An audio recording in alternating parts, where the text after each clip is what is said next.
रांची के हिंदपीढ़ी के रहने वाले पूर्व पार्षद असलम को जेल से निकलते ही कोतवाली पुलिस ने फिर से हिरासत में ले लिया है और हिरासत में लेकर अब पूछताछ करने की सूचना है। बता दें कि हिंदपीढ़ी में जिस तरह से कुरकुरे उर्फ साहिल की हत्या हुई थी, हत्या के बाद बवाल मचा था और आरोप लगा था कि यह पूरे हत्याकांड के पीछे जेल में बैठा पार्षद असलम जो है वो निकला है। इसके बाद पुलिस ने जांच शुरू की और पहले असलम के भाई को हिरासत में लिया और पूछताछ, उसके बाद उसे जेल भेज दिया था। लेकिन अब जैसे ही लंबे समय से जेल में बंद मोहम्मद असलम जो पूर्व पार्षद है हिंदपीढ़ी के वार्ड का, तो वह बेल पर बाहर निकला। तो जैसे ही होटवार जेल के गेट पर वह पहुंचा, उसके बाद वहां पहले से जो टीम मौजूद थी पुलिस की, कोतवाली डीएसपी के नेतृत्व में टीम पहुंची थी और उसे जेल के गेट से बाहर निकलते ही वापस हिरासत में लेकर अपनी गाड़ी में बैठा लिया। इस दौरान वहां पर बड़ी संख्या में उसके समर्थक भी मौजूद थे।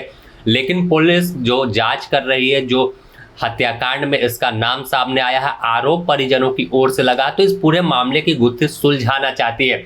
यही वजह है कि जैसे ही बेल मिला, उसे गाड़ी में बैठाकर और कड़ी सुरक्षा के बीच कोतवाली थाना लेकर पहुंची है।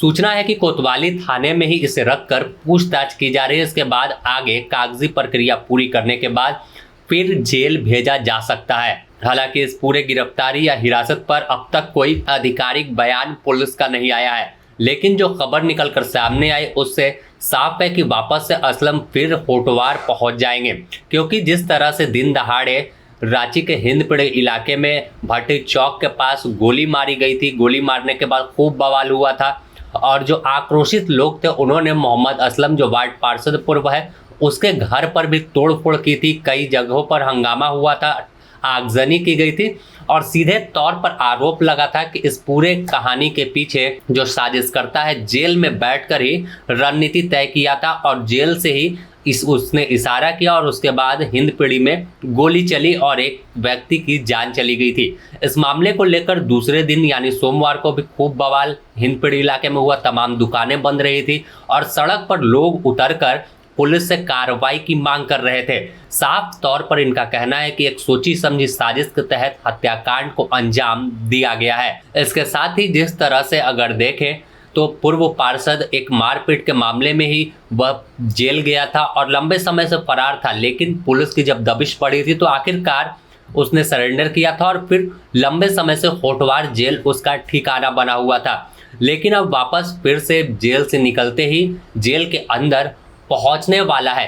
तमाम प्रक्रिया कोतवाली डीएसपी के नेतृत्व में टीम पूरी कर रही है, पूछताछ करेगी, साक्ष्य जुटा रही है और एक वापस से इन्हें कोर्ट में पेश किया जाएगा और फिर मेडिकल की जो प्रक्रिया होती है उसे पूरा करते हुए होटवार जेल तक पहुंचा दिया जाएगा।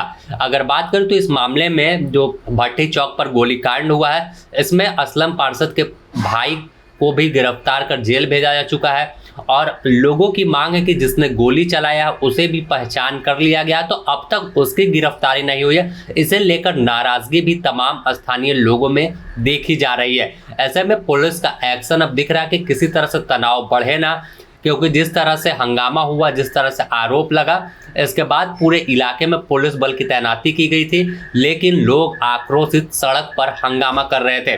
और यही वजह है कि वरीय अधिकारियों के निर्देश पर इस केस को जल्द ही सॉल्व करने को लेकर पुलिस का एक्शन दिख रहा है।